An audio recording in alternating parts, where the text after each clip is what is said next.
Never before has a Super Bowl featured two QBs with higher career winning percentages. He's not out of bounds yet. Inside the 10, he dives for the end zone. Touchdown! A remarkable acrobatic scramble. Never before have two teams whose primary color is red squared off in the big dance. Down the sideline, Raheem Mostert does it again. Touchdown! San Francisco! The San Francisco 49ers are looking to join the Patriots and Steelers in the Six Rings Club. The Chiefs are hoping to help Andy Reid get his first. It's the Super Bowl, so we have 12 predictions to unveil for you. You'll get half of them midway through, and then the other half at the end. First though, let's stack these squads up side by side so you can properly form a prediction of your own. The 49ers sport a very diverse offense, but at their core, they are at their best when they run the ball, and that's exactly what we've seen them do in their two playoff wins. Mostert off the left side, breaks a tackle, 25, 20, 10, 5, touchdown! Raheem Mostert put on a clinic against the Packers, putting up over 2 bills on the ground. While the 49ers are well known for their three-headed running back approach, Mostert has been the most explosive back this year, averaging a whopping 5.6 yards a carry during the regular season. So all those runs you saw against Green Bay were anything but fluky.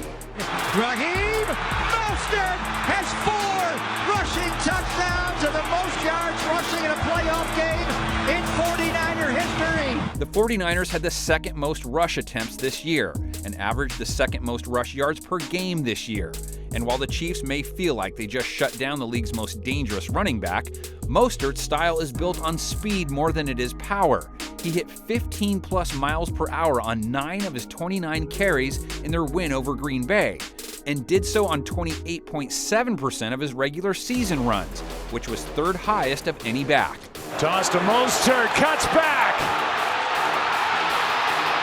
Rumbles down inside the 35. Now, if you just went off their regular season numbers, you might think all that spells trouble for a Chiefs run defense that ranked near the bottom in rush yards per carry allowed and rush yards per game allowed. But their season numbers are not reflective of how they've fared against the run down the stretch. To go with Henry on 2nd and 9, and again they collapse on him.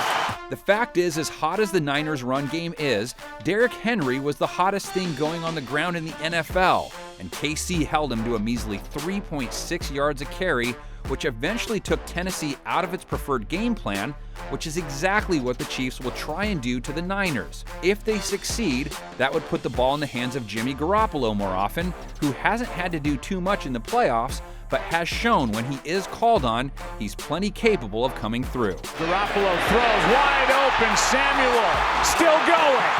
Garoppolo may have taken a backseat to their run game these last few weeks, but Jimmy G has plenty of games he can point to this season in which he's led the way. He threw for 250+ yards 7 times this year, and the Niners went 7-0 in those games. He looked to throw, he throws for the end zone, caught by George Kittle, right on the goal line, touchdown!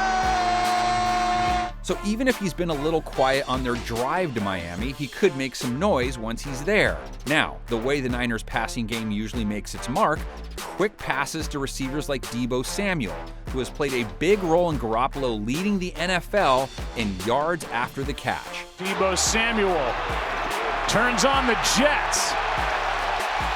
According to Next Gen Stats, Garoppolo had the 7th fastest time from snap to throw this year, so it's out of his hands into his playmakers' hands, who then do most of the work. And while the Chiefs' passing defense was one of the best this year, they were just 29th in average yards after the catch allowed on the year. They were somewhat vulnerable against backs and tight ends, too. No team gave up more receiving yards to backs than the Chiefs, and only 4 other teams gave up more yards to tight ends. That, of course, could spell big things for George Kittle, who might be considered a bit of a sleeping giant. Pass is caught, first of the game for Kittle. Kittle only had 1 catch against Green Bay, and he only had 3 against the Vikings. But that's only because San Francisco's passing attack hasn't been needed. Because as good a blocker as Kittle is, he didn't make first-team All-Pro for just opening up rushing lanes. Got Kittle, makes the catch, diving for the end zone, he's in! Touchdown, San Francisco! Unlike 2018, though, Kittle is no longer a one-man band when it comes to San Francisco's passing game. Samuel not only has emerged as an up-and-coming star, but the 49ers also have Emmanuel Sanders to throw to as well. Sanders has had to hone his blocking skills more than he's been used to over his career, but he remains a threat to go off at any time. But going off against KC's secondary is far from an easy task, especially if you're a receiver. No team allowed fewer yards to wideouts this season than Kansas City. Slant pattern intercepted. It's one. Thornhill. Touchdown. The Chiefs on a whole held teams to the 5th lowest passer rating this season, the 8th fewest passing yards per game this year, and they tied for 10th fewest TD passes allowed. They also had a knack for the turnover, tying for the 5th most interceptions in the NFL. A fade route right side is intercepted! Intercepted! Intercepted! Dirty! Dan Sorensen picks it up! Charvarius Ward enjoyed a breakout season at corner. His rating against for the year was a paltry 67.3 according to Pro Football Focus. Fade pattern near side is going to be intercepted! Charvarius Ward intercepted in the end zone! Ward wasn't the only Chiefs DB to make things tough on opposing receivers either. Safeties Tyrann Mathieu and Daniel Sorensen also both posted sub-70 passer ratings allowed, and corner Bashaud Breeland's rating against was just 77.4. Intercepted! Intercepted Bashaud Breeland! For perspective, the line of demarcation for rating is more or less 90. Anything below that, as a defender, means you're in pretty good shape. That makes KC's Kendall Fuller the weak link of the group, as he allowed a whopping 131.4 rating against. But as is the case for most good secondaries, their performance tends to be tied to their pass rush's ability to rattle the QB. And here we find yet another Chiefs defensive strength. Frank Clark chasing, knocks him down! Tannehill goes down! Frank Clark has been on a tear, 6 sacks in his last 4 games. The duo of Clark and Chris Jones helped the Chiefs to the 11th most sacks on the season. However, they didn't generate a lot of pressure when they didn't get home. They finished 26th at pressuring the quarterback. But when the Niners are passing, pressure is the key to taking Jimmy G out of his game. He had a passer rating of 102.0 overall this season, but that dropped to 68.7 when he was under pressure. GAROPPOLO. It's intercepted. Tipped, and it's another Cardinal takeaway. Jalen Thompson on the deflection. San Francisco's O-line was Pro Football Focus's 14th highest rated line, so middle of the pack. Left tackle Joe Staley is the anchor and rated highest of their starters. He allowed only 2 sacks on the season. The Niners as a whole finished tied for 12th in sacks allowed, right tackle Mike McGlinchey giving up 5 of them, which was the most of any of their linemen this season, so Chiefs fans should eye his matchup closely throughout the game. Okay, consider this your Super Bowl game preview halftime show. Before we get to KC's offense and San Francisco's D, check out our first batch of predictions. Touchdown. Down the field and wide open, and that will be a touchdown for Marquise Goodwin. What a start for the 49ers. A 38-yard touchdown, and there was not a Bengal defender within 15 yards of Marquise Goodwin. Okay, more predictions to come, but now let's flip the page to KC's offense, which will be up against the league's top passing defense, but will be going into this game as hot as can be. TYREEK Hill, Cheetah touchdown! Patrick Mahomes has thrown 8 TDs in KC's 2 playoff wins, hasn't been picked, and is making plays that defenses just can't account for. He, of course, has his go-to target in TYREEK Hill. Now throw left side, caught! TYREEK Hill, touchdown! Who is not just one of the fastest receivers you'll ever see, but he's the master at ad-libbing along with Mahomes, which makes them feel almost impossible to stop at times. He's gonna fire it late, he's got TYREEK Hill, near side, touchdown! And then, of course, there's Travis Kelce, who when paired with Kittle might make the most entertaining tight end duo you'll ever see face off in the big game. Travis Kelce is tearing the Texans up! But what makes the Chiefs' offense so dangerous is the other guys, because even if you account for Hill and Kelce, you still have to worry about Sammy Watkins. Sammy Watkins for the touchdown! The Chiefs also have the likes of MECOLE Hardman and DeMarcus Robinson, who always seem to come up with 2 to 3 big catches a game. And then there's their biggest X factor, Damien Williams, their often overlooked running back who showed last week that he too is an important piece of their passing puzzle. There's a screen pass. A little pass in the flat, I should say, to Williams. Williams will get his touches in the ground game, but his ability to pick up yards off quick screens is usually more impactful. helpful and acts as an extension of their rushing game. This group will face off with a D that, on paper at least, might be one of the few that actually stacks up well against them. The Niners have held teams to just 169.2 passing yards a game this year, fewest in the NFL. Goff throws and it's intercepted. It's picked off by Warner. Fred Warner. San Francisco's dominance at stopping passing attacks was all-encompassing too. There was no team tougher against tight ends. They gave up the fewest yards to the position. And what about running backs? Second fewest yards allowed to them through the air, and receivers, fourth fewest.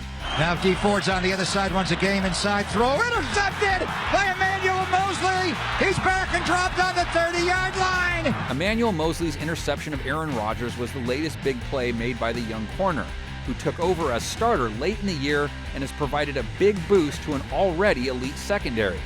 San Francisco held teams to an 83.0 passer rating, which was 7th lowest.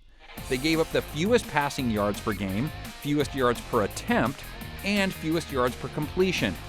And they were tied for first in maybe the most important category when you face the Chiefs, 20-plus yard pass plays allowed. Aired out downfield and picked. Richard Sherman gets his fourth. Richard Sherman had an amazing season as he held opposing QBs to a passer rating of 46.8. K'Wan Williams also came in with a sub-80 rating against, as did safety Jaquiski Tartt. The one Niners starter who didn't fare quite as well, Jimmy Ward. He allowed a 116.5 rating when he was thrown at. So you'd think the Chiefs will have a plan to send plenty of traffic his way. But none of the 49ers defenders have had to face a receiver core quite like what the Chiefs sport, so their secondary will also need an assist from its big four up front. Rodgers is sacked.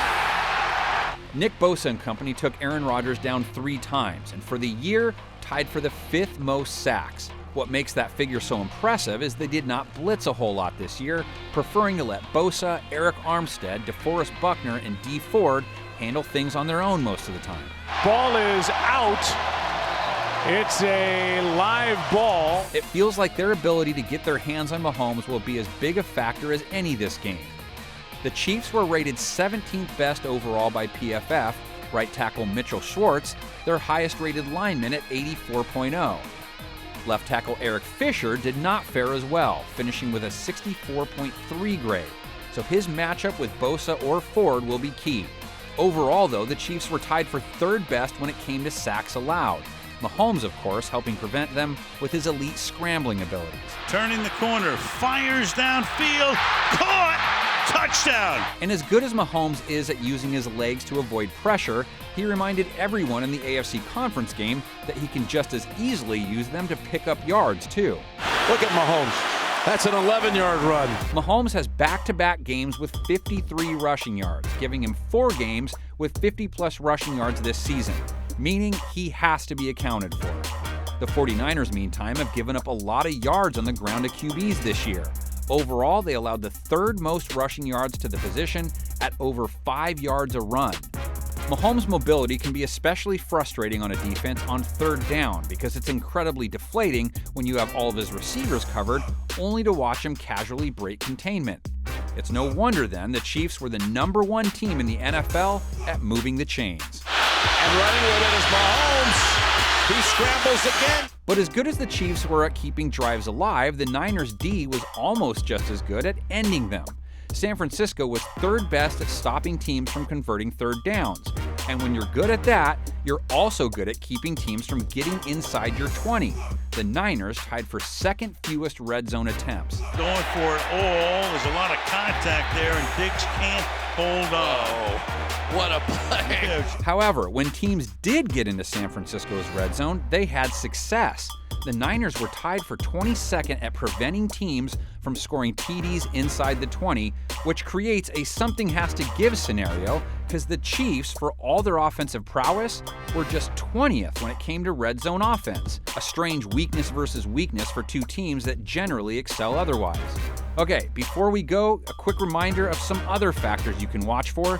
The Niners had the 6th most takeaways in the NFL this year. Ball's loose. San Francisco's got it. The Chiefs' offense, though, finished tied for the 3rd fewest turnovers. KC's D, it tied for the 10th most takeaways. And that ball is intercepted. Here's Tyrann Mathieu. The Niners, though, tied for 22nd in turnovers. So the Chiefs have fared better in turnover differential overall. And what if the game came down to a game-winning field goal? Robbie Gould had a bit of a down year, only hitting 74.2% of his kicks. However, he's 13 for his last 13. Gould knocks it through from 42. Harrison Butker, meantime, hit 89.5% of his kicks this year, and he has hit his last 11 straight. A 24-yard field goal, and that's absolutely perfect. You can get a chalk line and dust that baby through. Okay, there's your statistical look at these two clubs. The Niners are technically the visitor. They will be sporting their white jerseys and gold pants. The Chiefs donning their traditional home garb. You have more than enough to post your prediction and analysis in the comments section of YouTube. Please keep it coming. The message boards have been chock full of good information all year, so let's finish strong. For now, we leave you with an extra helping of predictions from our NFL media group. Happy Super Bowling, everyone, and thanks for riding along with us for what has been an amazing 2019 NFL season. One for KC. Mahomes with a flag down. He'll take the deep shot. It is caught! Tyreek Hill! What a play! Touchdown!